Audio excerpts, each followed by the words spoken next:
살아계셔서 우리들에게 생명 있는 삶을 주관하시는 주님, 감사와 영광을 올려드립니다. 우리는 늘 연약하다는 핑계로 적당한 합리화를 너무나 자주 일삼는 우리가 부끄럽습니다. 주님, 우리를 용서하여 주시옵소서. 자기 중심적인 삶에서 벗어나지 못한 우리를 긍휼히 여겨주시고 예수 그리스도의 사랑의 마음으로 세상을 바라볼 수 있도록 도와주시옵소서. 인자야, 내가 너를 이스라엘 족속의 파수꾼으로 세웠으니 너는 내 입의 말을 듣고 나를 대신하여 그들을 깨우치라는 말씀 따라 우리가 주님을 대신하는 마음으로, 교회를 대표하는 마음으로 선하고 지혜롭게 세상에 나아갈 수 있도록 도와주시옵소서.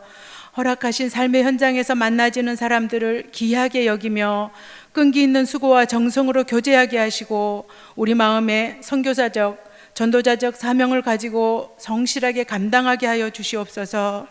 새 생명을 회복하자 하는 주님의 계획이 우리를 통하여 이루어지도록 도와주시옵소서. 이 시간 박현일 목사님의 말씀 선포하실 때 성령님 주관하셔서 우리 모두가 주시는 말씀 가운데 뜨겁게 반응하고 순종케 하여 주시옵소서.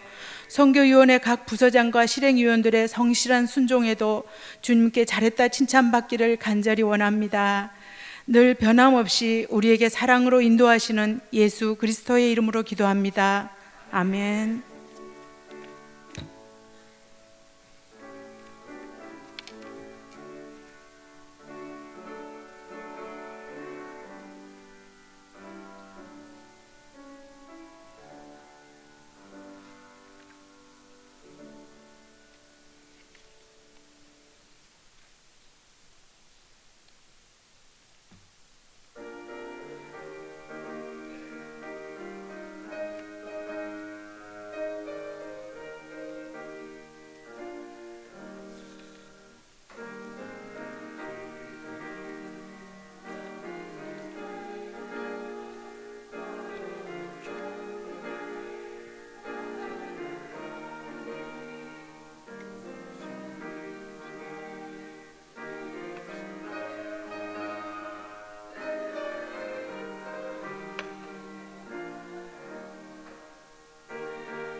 아멘.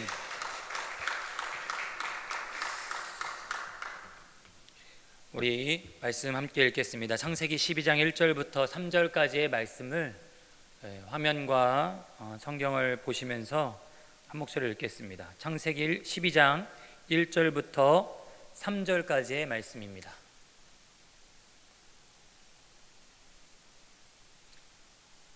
다 찾으신 줄 알고 화면을 보시면서 함께 읽겠습니다. 시작. 여호와께서 아브라함에게 이르시되 너는 너의 고향과 친척과 아버지의 집을 떠나 내가 내게 보여줄 땅으로 가라. 내가 너로 큰 민족을 이루고 내게 복을 주어 내 이름을 창대하게 하리니 너는 복이 될지라.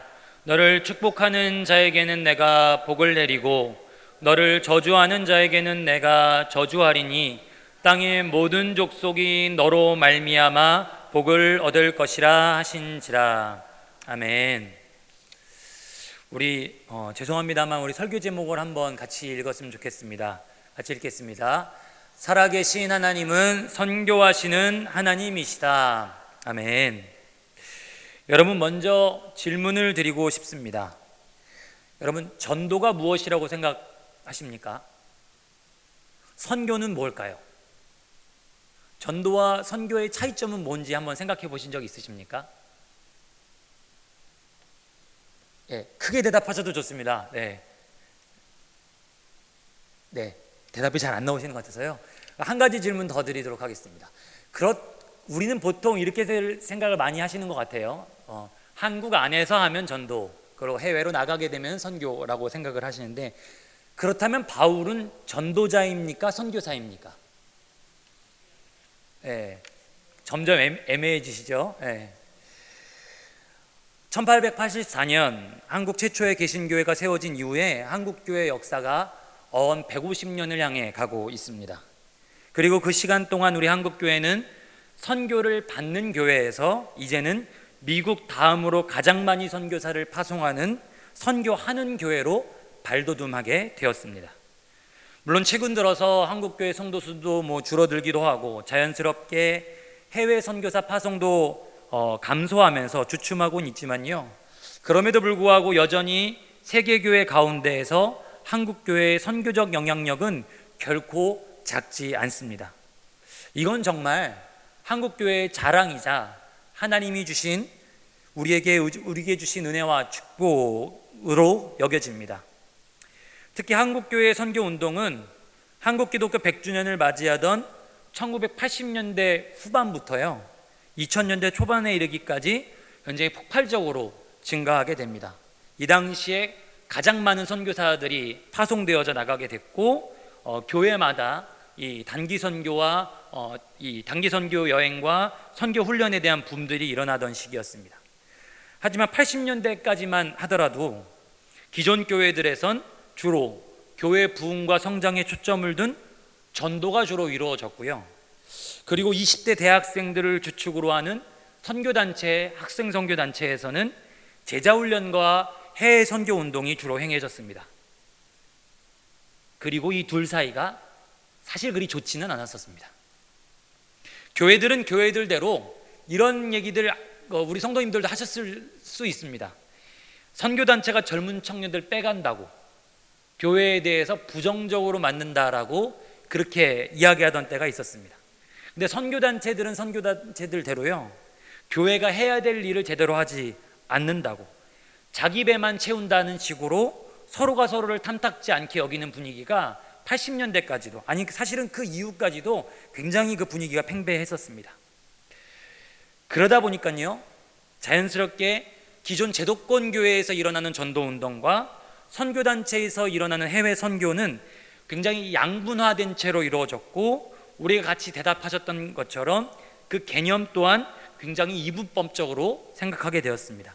우리 PPT 화면을 잠깐 좀 보여주시겠습니까? 네, 보시면 이렇게 전도와 선교를 따로 똑 떨어뜨려 놓고 생각을 했던 것입니다. 사역의 대상이 되는 것이 국내인가 국외인가, 사역의 대상이 되는 사람들이 자국민인가 아니면 외국인인가.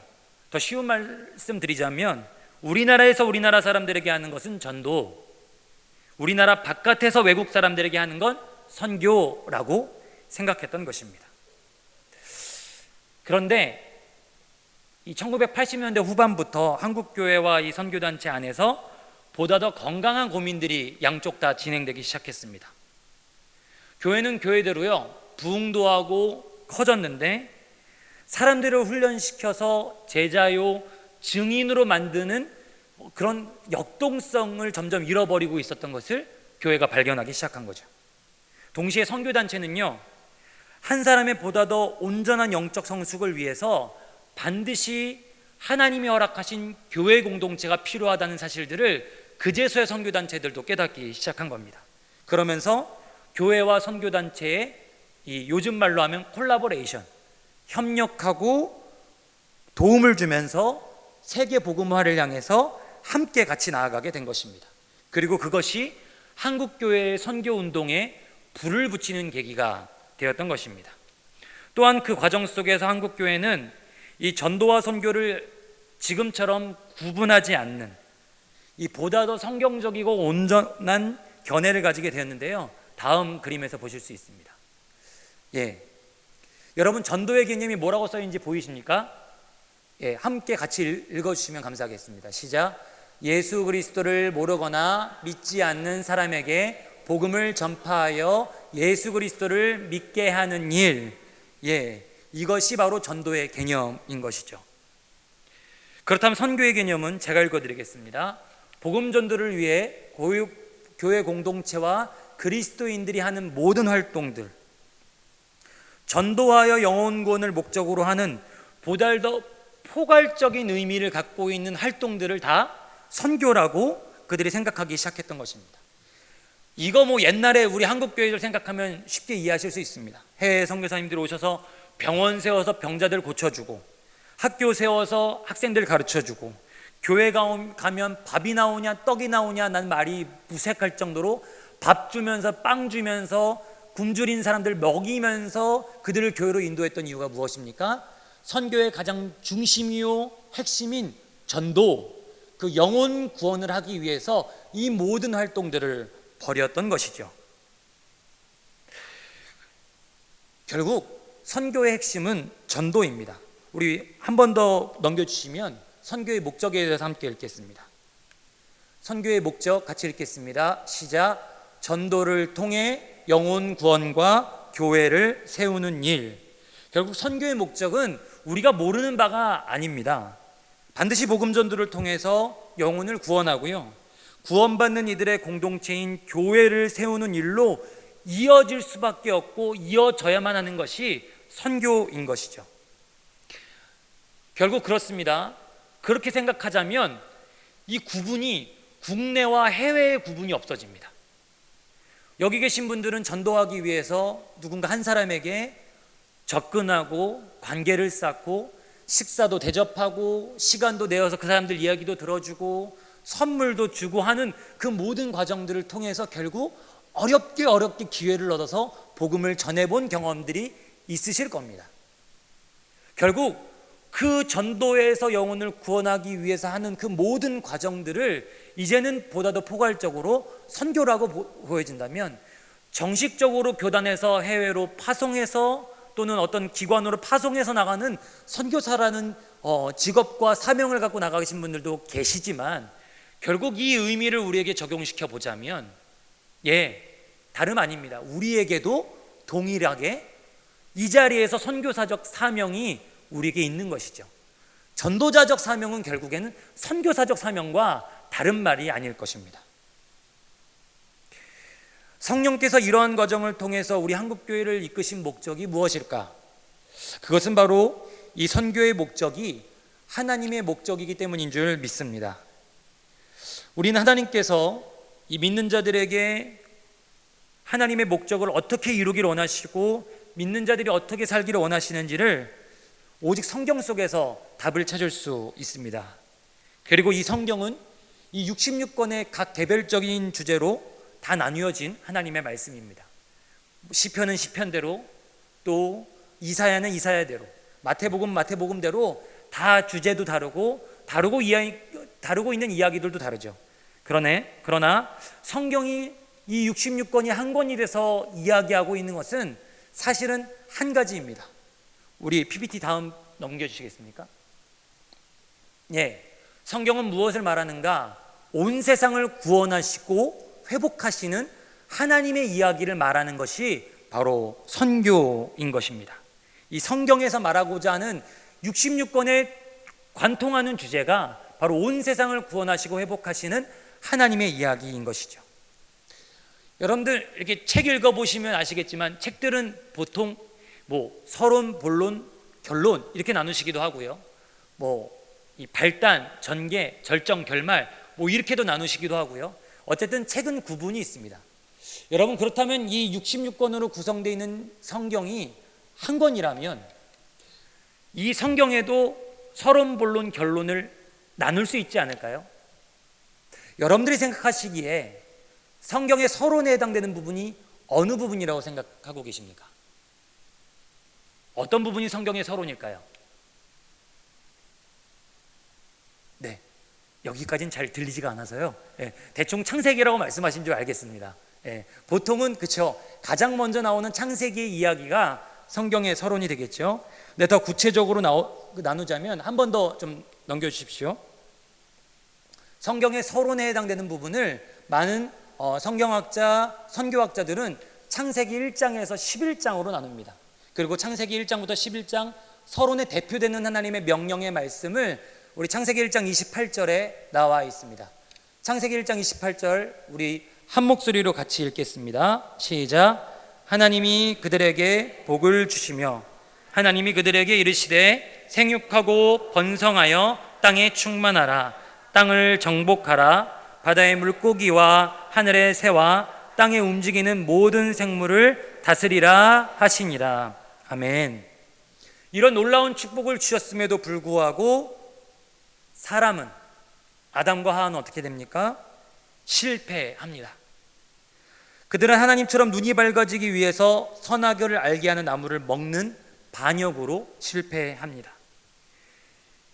아시다시피 1장부터 11장 내용에 그 후에 계속되는 사람들의 반역, 범죄함으로 하나님이 결국 물로 세상을 심판하시고 오직 한 가정, 노아의 가족만을 선택하셔서 그들을 방주에 두셨습니다. 그리고 새롭게 세상을 시작하시고자 하죠.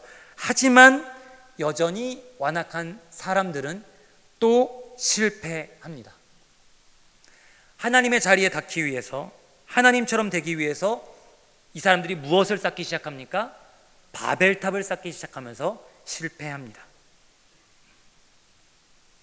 이것이 하나님이 주신 축복을 거절하고 끊임없이 실패하는 인간의 이야기로 가득 채워진 것이 성경의 서론에 기록되어 있는 창세기 1장부터 11장까지의 내용입니다.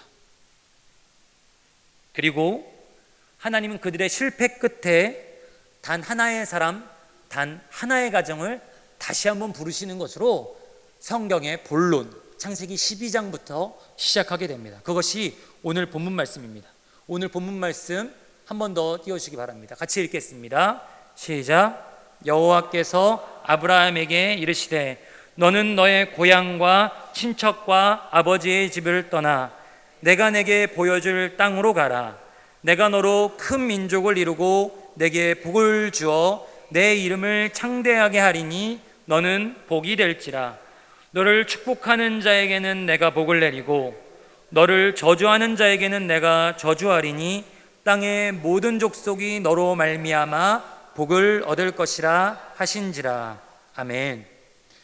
하나님께서 아브라함 가정을 부르신 이 장면을 시작으로요, 성경의 모든 내용은 사실 아브라함에게 주신 이 약속이 성취되어지는 과정이라고 봐도 무방할 것입니다. 하나님은 아브라함에게 12장 1절부터 3절까지 세 가지를 약속하셨습니다. 뭔지 보이시나요? 세 가지 약속하신 걸 한번 찾아보시겠습니까? 벌써 띄워주셨네요. 감사합니다. 자손을 약속하셨고요, 땅을 약속하셨고, 그리고 축복을 약속하셨습니다.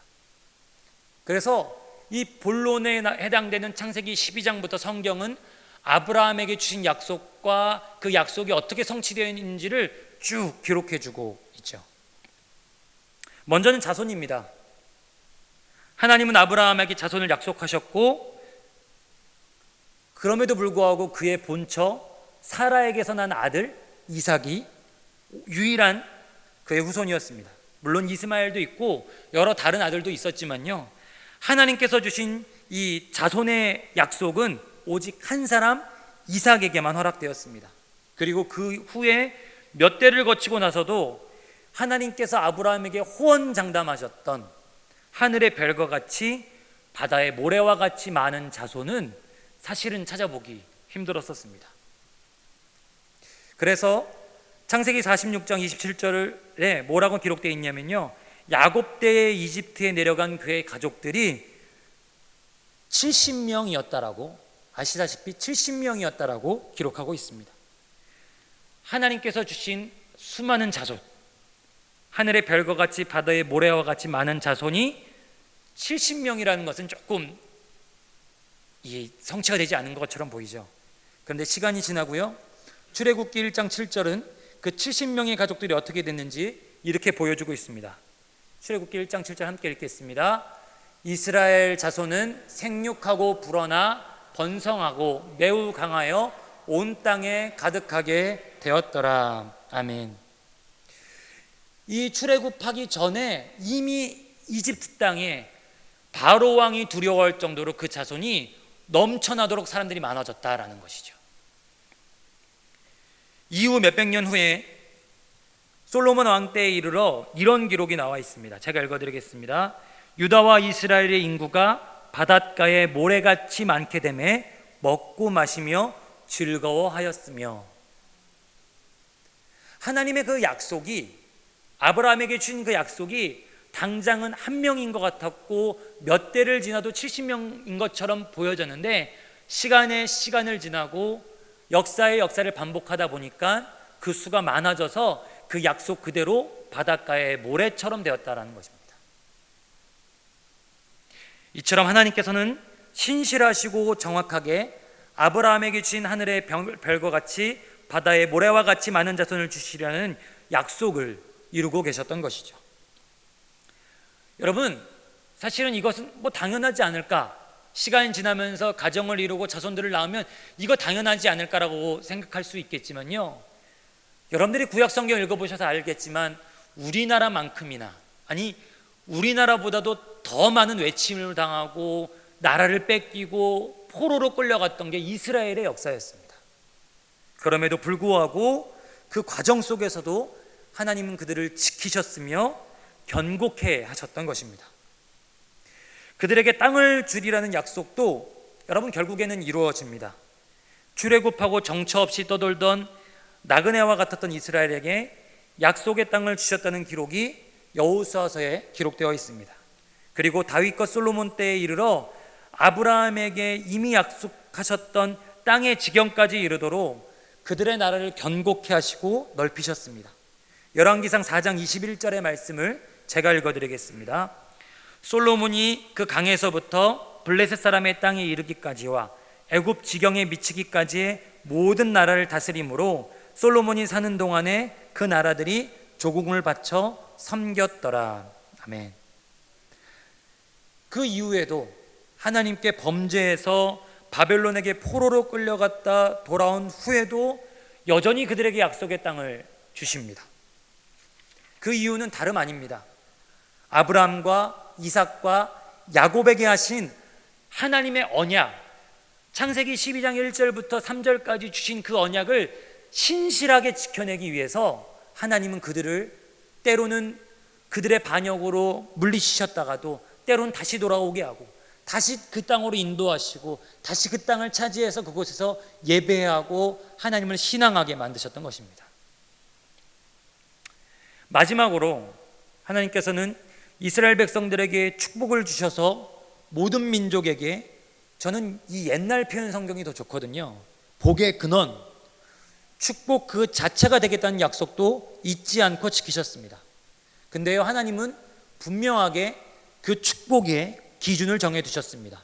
우리 신명기 11장 26절에서 28절 말씀 함께 읽겠습니다. 시작. 내가 오늘 너희에게 말하는 명령을 들으면 복이 될 것이요, 너희가 만일 내가 오늘 너희에게 명령하는 도에서 돌이켜 떠나 너희의 하나님 여호와의 명령을 듣지 아니하고 본래 알지 못하던 다른 신들을 따르면 저주를 받으리라. 아멘. 하나님의 계획은 자손을 주시고 땅을 주시며 복의 근원이 되게 하신 하나님의 계획은 분명했습니다. 아브라함에게 주신 약속대로 큰 민족을 이루고요, 그 약속의 땅에서 모든 민족을 위한 축복의 근원이 되어 그 축복을 땅의 모든 족속들과 열방들에게로 흘려보내는, 그래서 그 민족들이 야, 이스라엘에게 주신 축복 주신 하나님, 아브라함에게 약속 주신 것을 신실하게 지키신 하나님, 나도 믿고 싶다라고 생각해서 그 민족들이 하나님께로 돌아오게 만들었던 것이 하나님의 놀라운 구원의 계획이셨던 것입니다. 그러나 이스라엘은요, 창세기 12장부터 말라기에 이르기까지 하나님의 기준에 따라 때로는 복을 받기도 했지만 더 많은 경우에는 심판을 받고 실패를 거듭하게 됩니다. 결국 이들은 선악과 때처럼, 그리고 바벨론 사건 때처럼 하나님께 은혜와 축복을 받고 아브라함에게 주신 이 언약이 성취될 수 있는 절호의 찬스를 번번이 발로 내차버렸던 것입니다. 그리고 그것으로 인해 수많은 자손을 주시리라는 약속도, 넓은 땅을 주시리라는 약속도, 그리고 축복의 근원이 되겠다는 약속도 마치 성취되지 않은 것처럼 구약에서는 그렇게 끝을 맺습니다. 근데 여러분, 이 약속이 성취되기까지 참 재미있는 건요, 희생하고 헌신한 사람들이 반드시 있었습니다. 출애굽기 1장 7절에 애굽에서 그 수많은 사람들이 불어나기까지, 여러분 그 시작은 어디에 있습니까? 요셉이 종으로 팔려가서 그곳에서도 끝까지 믿음으로 하나님을 신앙하다가 애굽의 총리가 되어 그의 가족들을 애굽으로 부르는 그의 희생과 헌신을 통해서 애굽에서 그 자손들이 수많아질 수 있었습니다. 약속의 땅에 들어가기 전까지 오늘 오전에도 담임 목사님 말씀하셨던 것처럼 온유하다라는 말이 무색할 정도로, 저는 성경 읽다가 속이 새까맣게 탄 사람 몇몇 고르자면 그 중에 제일은 아마 모세일 것입니다. 모세가 그렇게 참고 또 기도하고 애쓰면서 그의 희생과 헌신과 수고가 있었기 때문에 이스라엘 백성들은 약속의 땅을 차지하는 축복을 얻을 수 있었던 것이죠. 그리고 신명기 말씀을 지키라고 그렇게 안타까운 마음으로 외치던 수많은 선지자들이 있었습니다. 너희들이 복받기 위해서, 하나님 약속하신 복의 근원되기 위해서, 그리고 제사장 나라로서 모든 민족과 열방을 주께로 돌이키기 위해서 제발 하나님의 말씀을 지키라고 외치던, 순교를 각오했던 수많은 선지자들의 외침이 구약에 기록되어 있습니다. 하나님의 축복, 자손의 축복, 그리고 땅의 축복, 복의 근원이 되기 위한 축복을 위해서 희생하고 헌신했던 사람들, 그 한 사람 한 사람들의 수고로움과 눈물이 있었음에도 불구하고 구약은 그렇게 실패하는 것으로 끝나게 됩니다. 그러나 우리 하나님은 아브라함에게 주셨던 이 약속을 포기하지 않으셨습니다. 인간의 끊임없는 반역과 불순종에도 불구하고 그 약속을 결코 내버려 두지도 않으셨습니다. 그래서 시작되는 것이 여러분 신약 성경입니다. 하나님께서는 온 세상에 하나님의 복이 끼쳐지는 창세기 12장 1절부터 3절까지의 말씀을 이루시기 위해서 그 아브라함의 자손 중에 하나인 바로 예수 그리스도를 선택하셨던 것이죠. 예수님을 보내시고 그 예수님을 통하여 온 세상을 구원하시겠다라는 하나님의 계획을 계속해서 이뤄가고 계신 것입니다. 여러분, 책을 읽다 보면은 클라이막스가 있지 않습니까? 최고조에 이르는 순간. 영화에서도 그렇잖아요. 최고조에 이르는 순간. 성경에서 클라이막스는 어디일까요? 이렇게까지 힌트를 드시면 이제 눈치를 채시겠죠. 예. 예수께서 십자가에 달려 죽으시고 부활하시고, 그 후에 제자들이 오순절 마가의 다락방에서 성령의 충만함을 받기까지, 더 넓게 보자면 사복음서와 사도행전까지겠지만 클라이막스 중에 클라이막스, 절정 중에 절정은 바로 그 부분일 것입니다.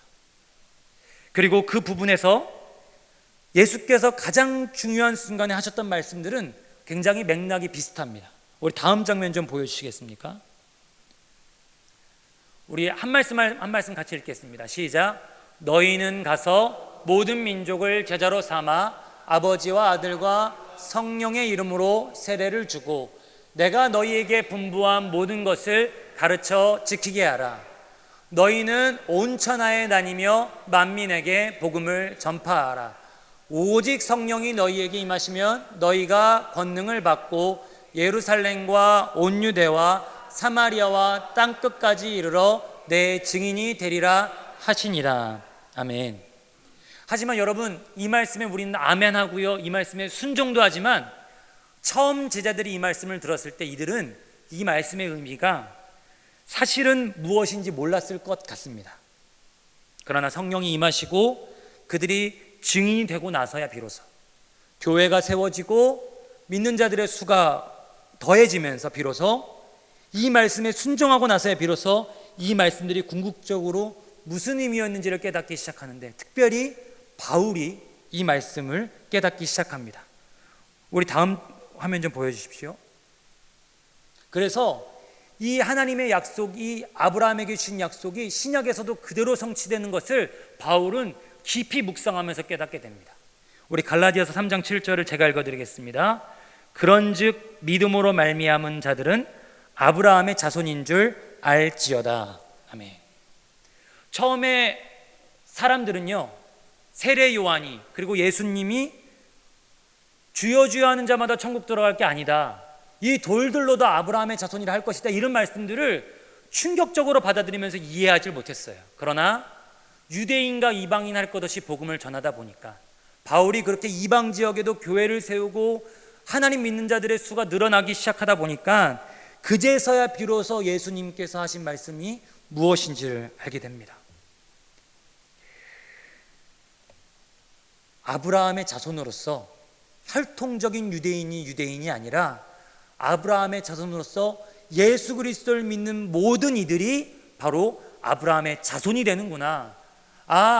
하늘의 별과 같이 바다의 모래와 같이 많은 자손은 유대인들, 그 조그만 동네에 있는 유대인들만 많아지는 것을 말하는 것이 아니라 예수를 믿고 하나님의 자녀가 되는 모든 사람들이 다 아브라함의 믿음의 자손이 되는 것이구나 라는 것을 바울이 깨닫기 시작했던 것이죠. 여러분, 그렇기 때문에 하늘의 별과 같이 바다의 모래와 같이 그 자손을 많게 하시겠다는 하나님의 약속은요, 지금까지 현재 진행형인 것입니다.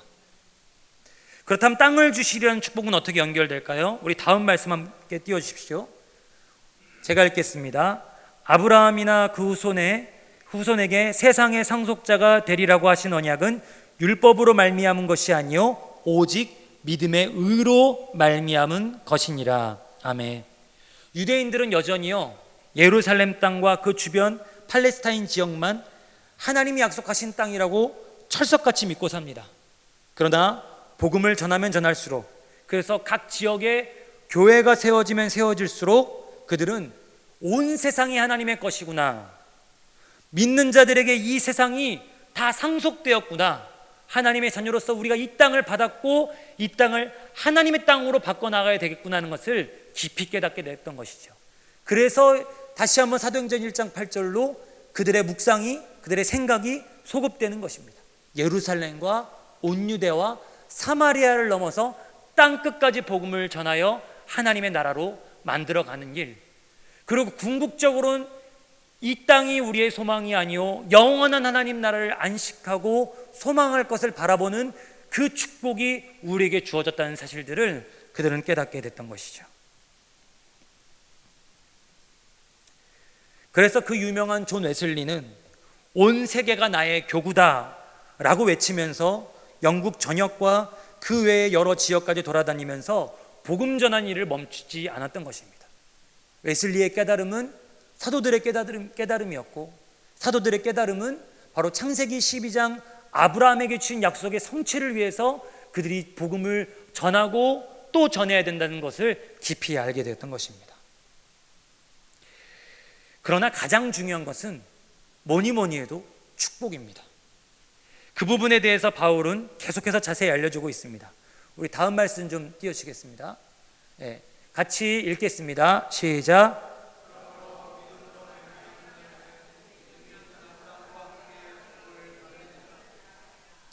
3장 14절입니다. 이는 그리스도 예수 안에서 아브라함의 복이 이방인에게 미치게 하고 또 우리로 하여금 믿음으로 말미암아 성령의 약속을 받게 하려 함이라. 아멘.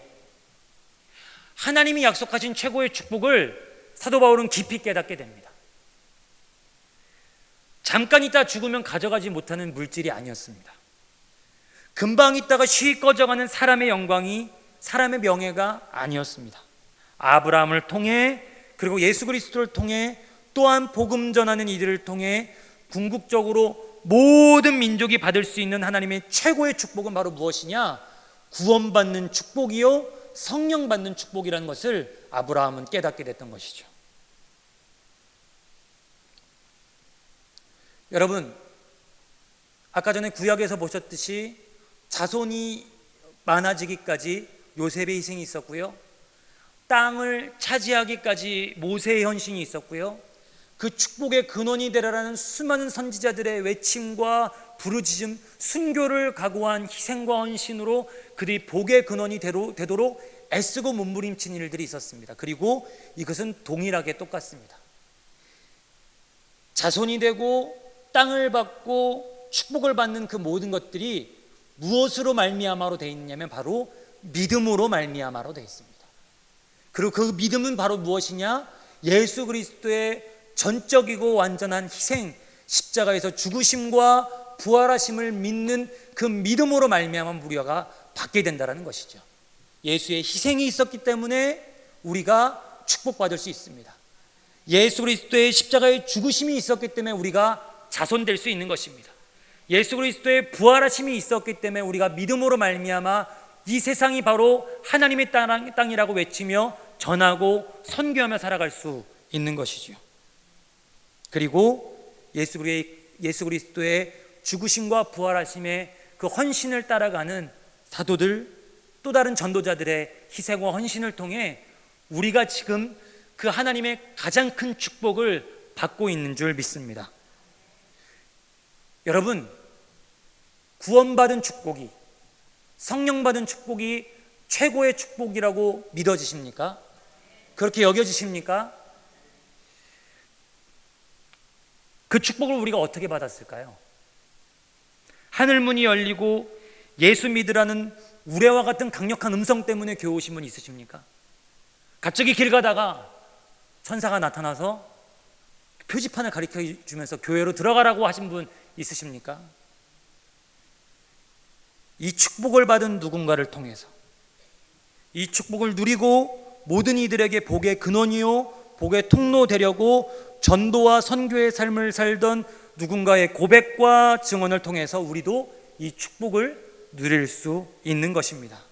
그리고 그 축복을 받은 우리가 마땅히 해야 할 일도 예수님의 마지막 명령을 따라 증인으로서 전도와 선교의 삶을 살 때, 이스라엘은 구약에서 실패했지만 복의 근원이 되고 복을 열방으로 흘려보내는 것을 이스라엘은 실패했지만 여전히 현재 진행형인 아브라함의 약속의 성취를 우리는 이룰 수 있는 줄 믿습니다. 말씀을 마칩니다. 성경의 마지막 결론은 요한계시록입니다. 그리고 이 요한계시록에는 아브라함의 약속이 한 번 더 이어집니다. 우리 계시록 7장 9절 10절 말씀 우리 한 목소리로 같이 읽겠습니다. 시작. 이후로에 내가 보니 각 나라와 족속과 백성과 방언에서 아무도 능히 셀 수 없는 큰 무리가 나와 흰옷을 입고 손에 종려가지를 들고 보좌 앞과 어린 양 앞에 서서 큰 소리로 외쳐 이르되 보좌에 앉으신 우리 하나님과 어린 양에게 있도다. 아멘. 다음 장면 좀 더 넘겨주십시오. 여러분, 이 계시록 7장 9절에서 10절의 말씀은요, 우리가 예수님의 명령을 따라 전도와 선교의 삶을 살며 성령의 인도하심을 따라 내가 복의 근원이 되겠다라고 다짐하고 결단할 때 결과적으로 자연스럽게 맞이하게 될 미래의 일입니다. 여러분, 우리는 성경의 본론과 결론 사이에 서 있습니다. 답은 이미 나와 있습니다. 우리는 지금 이미 답이 나와 있는 싸움을 하고 있는 것입니다. 하나님은 전도와 선교의 삶을 살아가고 있는 이들에게 축복하실 것이며 그들을 축복의 통로로 사용하실 것입니다. 그리고 오늘도 살아계셔서 선교하시는 하나님께서는, 그래서 아브라함에게 주신 축복이 온전히 성취되기를 원하시는 하나님께서는 신명기 말씀처럼 불편하게도 이분법적으로 딱 잘라 우리에게 물으실 것입니다. 전도와 선교의 일에 동참하여 복의 통로가 되는 사도들의 길을 따를 것이냐, 아니면 미지근하게 주저앉아 실패한 이스라엘의 길을 따를 것이냐, 선택하라라는 것이죠. 감사하게도 우리 청교열린교회는 사도행전 1장 8절의 말씀을 근거로 복음의 지경을 차근차근 넓혀왔습니다. 청교열린 전도대 광야 예배를 통하여 우리에게 허락하신 예루살렘 땅을 섬겨왔습니다. 그리고 주일오후 광야 예배를 통하여 우리에게 허락하신 유대 땅을 섬겨왔습니다. 그리고 우리가 이곳에서, 그리고 천막을 치고 나아가는 그곳에서 복의 근원, 복의 통로가 되게 하셨던 것입니다. 이제는 하나님께서 우리의 지경을 더 넓혀서 사마리아 땅을 향해 복음을 들고 나아가려고 지금 우리는 준비하고 기도하고 계획하고 있습니다. 이 일의 최선두에 서 있는 선교위원회와 산하 부서들의 사역을 통해서, 그리고 함께 협력하여 힘을 모으는 모든 성도님들을 통해서 아브라함에게 주셨던 하나님의 언약이 신실하게 성취되는 것을 우리 교회를 통해, 우리의 삶을 통해 보게 될 수 있기를 주님의 이름으로 축복합니다. 하나님의 언약이 신실하게 성취되는 2020년이 될 줄 믿습니다. 함께 기도하겠습니다.